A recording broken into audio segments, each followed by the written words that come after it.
ഒരു ഉടനീള 10x fun തരുന്ന ഒരു ഇത് നിന്നിരുന്നത് പടം തന്നെയാണ്. ആ ഇമോഷനിൽ ആള് തകർത്ത് അഭിനയിച്ചു. ആളെ എപ്പോ സ്ക്രീനിൽ വന്നാലും ഒരു ചിരി ഇൻവോക്ക് ചെയ്യാത്ത ഒരു നിമിഷം പോലും ഉണ്ടായിരുന്നില്ല.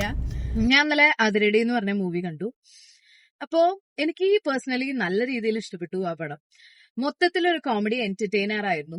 And it is A perfect blend of all the emotions. ഞാൻ ഇൻസ്റ്റാഗ്രാമിൽ പറഞ്ഞ സെയിം വാചകം തന്നെയാണ് പറയുന്നത്. കാരണം എല്ലാ ഇമോഷൻസിനും ഡ്യൂ റിഗാർഡ് കൊടുത്തിരുന്നു. പിന്നെ കോമഡിക്ക് എന്തായാലും മുൻതൂക്കം വരുമല്ലോ. പടം തുടങ്ങിയത് തന്നെ ബേസിൽ പ്രൊഡക്ഷൻസ് കാണിച്ചുകൊണ്ടാണ്. അപ്പോ അതില് തന്നെ ബേസിലിന്റെ ചിരി വന്നപ്പോ മൂഡ് ആക്ച്വലി സെറ്റായി. പിന്നെ നമ്മൾ ആ ഒരു ആന്റിസിപ്പേഷനിലാണ് പടം മൊത്തത്തില് കണ്ടത്. ഓരോ ക്യാരക്ടേഴ്സിനും ആ ക്യാരക്ടറിന് നല്ല ഡെപ്ത് കൊടുത്തിട്ട് തന്നെയാണ്, ആ ഒരു വാല്യൂം ഒരു ഡ്യൂ റിഗാർഡ് കൊടുത്തിട്ട് തന്നെയാണ് ഈ ഡയറക്ഷൻ മുന്നോട്ട് പോയേക്കുന്നത്. പക്ഷെ ഞാൻ ഈ ഇടയായിട്ട് കുറെ നെഗറ്റീവ് റിവ്യൂസ് ഈ അതിരടി റിലീസായിട്ട് ഇന്നത്തേക്ക് 3 ദിവസമായിട്ടുള്ളൂ. പക്ഷെ എന്നാലും കുറെ നെഗറ്റീവ് റിവ്യൂസ് ഞാൻ ഓൺലൈനിൽ കണ്ടു. അപ്പോ അതിന്റെ കാര്യം നമുക്കൊന്ന് ഡിസ്കസ് ചെയ്യാൻ വേണ്ടിയിട്ടാണ് ഈ ഒരു യൂട്യൂബ് വീഡിയോ എന്ന് പറയുന്നത്.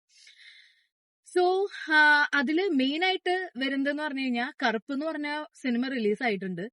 അപ്പോ അത് നല്ല രീതിയിൽ സക്സസ്ഫുൾ ആയിട്ട് സൂര്യ ഫാൻസ് എല്ലാവരും കൂടി ആന്റിസിപ്പേറ്റ് ചെയ്തിരുന്ന ഒരു പടമായിരുന്നു. And it is a huge success. Kudos to team Karuppu. But then ഒരു സിനിമ നന്നായി എന്ന് വിചാരിച്ചിട്ട് ബാക്കി സിനിമ ഷണ്ണാവപ്പെടണില്ലല്ലോ.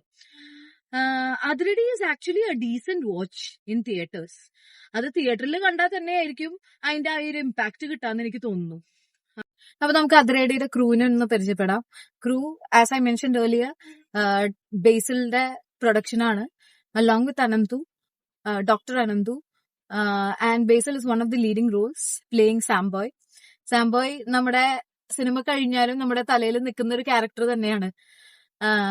നല്ല രസമായിട്ട് ചെയ്തു വെച്ചിട്ടുണ്ട്. നല്ല കൺവിൻസിംഗ് ആയിട്ട് നമ്മുടെ ബേസിലിന് ഒരു കോളേജ് കുട്ടിയുടെ വേഷം ഫുൾ ഓഫ് ചെയ്യാനും പറ്റിയിട്ടുണ്ട്. പിന്നെ അതേപോലെ അരുൺ അനിരുദ്ധനാണ് സിനിമ ഡയറക്ട് ചെയ്തേക്കുന്നത്. He is one of the writers as well. പടം നല്ല രീതിയിൽ കൺവിൻസിംഗ് ആയിട്ടാണ് മുന്നോട്ട് പോയത്. പിന്നെ Vishnu Vijay, like the BGM, the background music, സീൻസിനോട് ശരിക്കും നമുക്ക് ഏച്ചു കെട്ടിയ പോലെയൊന്നും ഇല്ലാതെ നല്ല രീതിയിൽ സീൻസിനോട് മിങ്കിളായിട്ട് പോണ സംഭവമായിരുന്നു. അപ്പോൾ അതിനൊക്കെ വേണ്ടിയിട്ടാണ് തിയേറ്റർ എക്സ്പീരിയൻസ് വേണ്ടത് എന്ന് പറയുന്നത്. കാരണം ആ മ്യൂസിക്കും അതിന്റെ ആ ഇമ്പാക്ട് കിട്ടണം എന്നുണ്ടെങ്കിൽ അതിൽ കുറെ ക്വിന്റസെൻഷ്യൽസ് ആയിട്ടുള്ള കുറച്ച് സീനുകളുണ്ട്. ആ സീനുകളൊക്കെ ചിലപ്പോൾ OTT-ൽ വരുമ്പോ അതിന്റെ ഭംഗി കുറച്ച് കുറഞ്ഞേക്കാം. അപ്പോ അതിനൊക്കെയാണ് തിയേറ്റർ എക്സ്പീരിയൻസ് വേണം എന്ന് പറയുന്നത്. പിന്നെ ഓരോ സിനിമയും തിയേറ്റർ എക്സ്പീരിയൻസിന് വേണ്ടിയിട്ടാണല്ലോ ഉണ്ടാക്കുന്നത്. Athiradi is one among those films. പിന്നെ വിഷ്ണു വിജയനെ എടുത്തു പറയാനുള്ള ഒരു കാര്യം എന്ന് പറഞ്ഞു കഴിഞ്ഞാൽ, നമ്മള് ഈ വർഷങ്ങൾക്ക് ശേഷം അതുപോലെ തന്നെ ഡ്യൂഡ് സിനിമ, ആ സിനിമയിലൊക്കെ ചില പാട്ടുകള് ഡ്യൂഡിലത്തെ ആ എപ്പോഴും റെക്കർ ചെയ്തിട്ട് ഇമോഷണൽ സമയത്തും അതുപോലെ തന്നെ ഹാപ്പിനെസ്സിലും എല്ലാ സമയത്തും ആ ഒരേ പാട്ട് തന്നെ വർഷങ്ങൾക്ക് ശേഷത്തിലത്തെ ജ്ഞാപകം പോലത്തെ പാട്ടുകൾ ഇനി വരുമോ എന്ന് പറയാൻ വേണ്ടിയിട്ട് ആ പാട്ടിനെ പിന്നെയും റെക്കർ ചെയ്ത് ഇട്ടിട്ട് നമുക്ക് പ്രേക്ഷകർക്ക് അത് ഭയങ്കര അരോചകമായിട്ട് മാറി ആ പാട്ടിന്റെ പ്ലേസ്മെന്റ്സ് എന്ന് പറയുന്നത്. പക്ഷെ ഈ പടത്തിലും അങ്ങനെ ഒരു പാട്ടുണ്ട്. This is a little bit of a spoiler. പക്ഷെ ആ പാട്ട് എത്ര റെക്കർ ചെയ്താലും അതില് മാക്സിമം കോമഡി എക്സ്ട്രാക്ട് ചെയ്യാൻ വേണ്ടിയിട്ട് ഡയറക്ടറും റൈറ്റേഴ്സും അതുപോലെ തന്നെ ആ പാട്ടിന്റെ ക്രിയേറ്ററും ശ്രദ്ധിച്ചിട്ടുണ്ട്. പാട്ട് തുടക്കത്തിൽ നമ്മൾ കേൾക്കുമ്പോൾ നമുക്ക് ഭയങ്കരമായിട്ടും ഒരു ഓക്വേർഡ് വിയേർഡ് സോങ് എന്നാണ് തോന്നുക. പക്ഷെ അതേ സെയിം പാട്ടിനെ നല്ല രീതിയിൽ എലിവേറ്റ് ചെയ്യാൻ പറ്റും എന്നുള്ളതും ഈ സിനിമയിലൂടെ കാണിച്ചു തന്നു.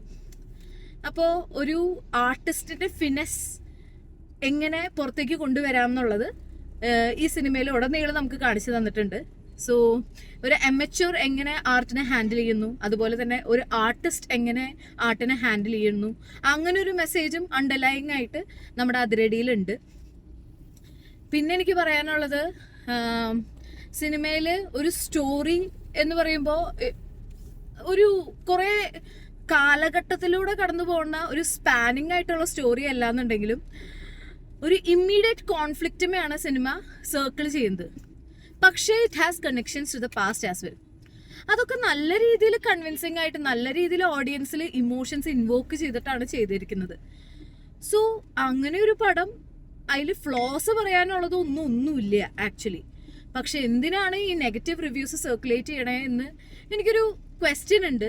ഇപ്പോൾ if you don't agree with whatever I am saying please do let me know in the comments. നമുക്കിതൊരു ഹെൽത്തി ഡിസ്കഷൻ ആയിട്ട് തന്നെ മാറ്റാം. പടത്തിന്റെ സ്റ്റോറി ഒരു വിധത്തിലുള്ള എല്ലാ ഏജ് ഗ്രൂപ്പുകാർക്കും റിലേറ്റബിൾ ആയിട്ടുള്ള എലിമെന്റ്സ് ഉള്ള സ്റ്റോറിയാണ്. അപ്പോൾ പടത്തിന്റെ മെയിൻ തന്തു എന്ന് പറയുന്നത് തന്നെ ഒരു കോളേജിൽ നടക്കുന്ന സ്റ്റോറിയാണ്. അപ്പോൾ കോളേജ് ലൈഫ് ആസ്വദിച്ചിട്ടുള്ള എല്ലാവർക്കും തന്നെ ഈ ഒരു പടത്തിനോട് റിലേറ്റ് ചെയ്യാൻ പറ്റും. പക്ഷെ അപ്പാർട്ട് ഫ്രം ലൈക്ക് യങ്സ്റ്റേഴ്സ്, നമ്മളുടെ ജീവിതത്തിൽ നമ്മളെ മോട്ടിവേറ്റ് ചെയ്യുന്ന ഫ്രണ്ട്സ്, അതുപോലെ ഡീമോട്ടിവേറ്റ് ചെയ്യണ കുറച്ച് അനോയിങ് ആയിട്ടുള്ള കസിൻസ് അല്ലെങ്കിൽ റിലേറ്റീവ്സ് ഒക്കെ ഉണ്ടെന്നുണ്ടെങ്കിൽ നമുക്ക് എങ്ങനെ നമ്മളുടെ ലൈഫിനെ ബാധിക്കും എന്ന് പറയുന്ന ഒരു സ്റ്റോറി ആർക്ക് ഈ പടത്തിലുണ്ട്. പിന്നെ ആക്ടേഴ്സിന്റെ കാര്യങ്ങളിലേക്ക് വരാണെങ്കിൽ ആദ്യം തന്നെ നമുക്ക് നമ്മുടെ മൈൻഡിനെ നന്നായി റിഫ്രഷ് ചെയ്യുന്ന ഒരു കാസ്റ്റ് തന്നെയാണ് ഇവിടെ. അപ്പം ഞാൻ എൻ്റെ ഇൻസ്റ്റഗ്രാം വീഡിയോയിൽ പറഞ്ഞിരുന്നു, നമ്മുടെ വിനീത് ശ്രീനിവാസൻ, ഷാൻ റഹ്മാൻ, അതുപോലെ ടൊവിനോ തോമസ്, ബേസിൽ, ഇവരുടെയൊക്കെ ഇന്റർവ്യൂസ് കാണാൻ തന്നെ നല്ല ഇഷ്ടപ്പെടുന്ന ആൾക്കാരാണ് നമ്മുടെ മലയാളി ഓഡിയൻസ് എന്ന് പറയുന്നത്. അപ്പോൾ ആ ഒരു കാസ്റ്റിനെ വെച്ചിട്ട് ഒരു ഉടനീളം 10x ഫൺ തരുന്ന ഒരു പടം തന്നെയാണ് ഈ അതിരടി എന്ന് പറഞ്ഞ മൂവി. പിന്നെ Basil from the beginning, from the onset നമ്മളെല്ലാവരും ത്രില്ല് ചെയ്യിപ്പിക്കുന്ന പെർഫോമൻസ് ആണ് കാഴ്ചവെച്ചേക്കുന്നത്. അത് കഴിഞ്ഞിട്ട് നമ്മുടെ ടൊവിനോ പടത്തിലേക്ക് കയറി വരുമ്പോൾ നമുക്ക് ചിലപ്പോൾ ഫീൽ ചെയ്യുമായിരിക്കും Tovino is not as much as Basil, but then Tovino prove that he is a brilliant actor. Second ഹാഫിൽ ശരിക്കും പറഞ്ഞു കഴിഞ്ഞാൽ ടൊവിനോയുടെ ഒരു വൺ മാൻ ഷോ എന്ന് തന്നെ പറയാൻ പറ്റും. പിന്നെ അതുപോലെ Shan Rahman, oh my god, he is a gem of an actor. Acting എന്ന് പറഞ്ഞു കഴിഞ്ഞാൽ ആൾക്ക് ഒരു ഇമോഷൻ ആയിരുന്നു ഹൈലൈറ്റ് ചെയ്ത് നിന്നിരുന്നത്, പക്ഷേ ആ ഇമോഷനിൽ ആള് തകർത്ത് അഭിനയിച്ചു. ആളെ എപ്പോ സ്ക്രീനിൽ വന്നാലും ഒരു ചിരി ഇൻവോക്ക് ചെയ്യാത്ത ഒരു നിമിഷം പോലും ഉണ്ടായിരുന്നില്ല. നല്ല സരസായിട്ട് ആക്ട് ചെയ്ത് വിട്ടിട്ടുണ്ട് Shan Rahman. So hoping to see him more in movies. പിന്നെ Vineeth Sreenivasan as always, he was also good. അപ്പോൾ പടത്തിലത്തെ കാസ്റ്റ് എല്ലാം തന്നെ മികച്ചതായിരുന്നു. പിന്നെ എടുത്തു പറയേണ്ടത് ബേസിലിന്റെ ഫ്രണ്ട്സ് ആയിട്ട് അഭിനയിച്ച ഷെൽവിൻ ജെയിംസ്, അതുപോലെ ബേസിലിന്റെ ജൂനിയർ. അപ്പോൾ അവരൊക്കെ സ്ക്രീനിൽ വരുമ്പോൾ തന്നെ നമുക്ക് എഫേർട്ട്ലെസ് ആയിട്ടുള്ള ആക്ടിങ്ങും കാണാൻ പറ്റി. അതുപോലെ തന്നെ നമുക്കൊരു ഫണ്ണായിട്ട് നമുക്ക് റിലേറ്റ് ചെയ്യാൻ പറ്റും, നമ്മുടെ ഫ്രണ്ട്സ് ആണോ എന്നൊക്കെ തോന്നിപ്പോകുന്ന രീതിയിലുള്ള പെരുമാറ്റമായിരുന്നു. Riya Shibu was also nice. Riya ഷിബുവിന് സ്പേസ് കുറച്ച് കുറവായിരുന്നു എന്ന് തോന്നുന്നു. But then wherever she had to, നമ്മുടെ ആ ഡെലുലു പോലെ തന്നെ നമുക്ക് ഓമനത്തം തോന്നുന്ന ഒരു ക്യാരക്ടർ ഡെവലപ്മെന്റ് ആയിരുന്നു. ബേസിലിന്റെ ചേട്ടനായിട്ട് അഭിനയിച്ച ചേട്ടൻ വിഷ്ണു അഗസ്ത്യ, അതുപോലെ ദർശനയുടെ ക്യാരക്ടറൊക്കെ വളരെ കുറച്ച് സമയത്തിന് ഉണ്ടായിരുന്നുള്ളൂ, പക്ഷെ പടത്തിൽ ഫുള്ളും ഒരു ഇമ്പാക്റ്റ് ഉണ്ടായിരുന്നു ആ ഒരു ക്യാരക്ടറിന്. പിന്നെ ഒരു സ്പ്ലെൻഡഡ് ആയിട്ടുള്ള ഒരു ക്യാമിയോ ഉണ്ട്.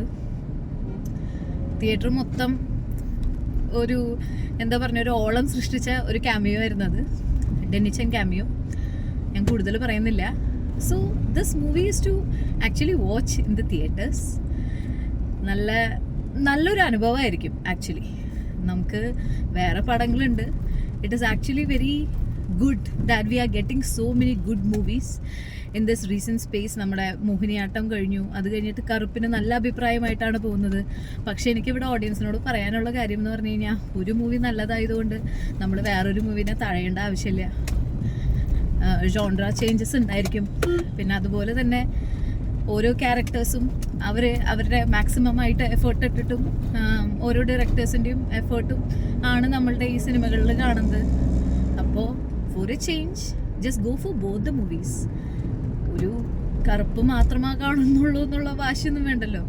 അപ്പം ഇതായിരുന്നു എൻ്റെ യൂട്യൂബിലെ ഫസ്റ്റ് ലോങ് വീഡിയോ എന്ന് പറയുന്നത്.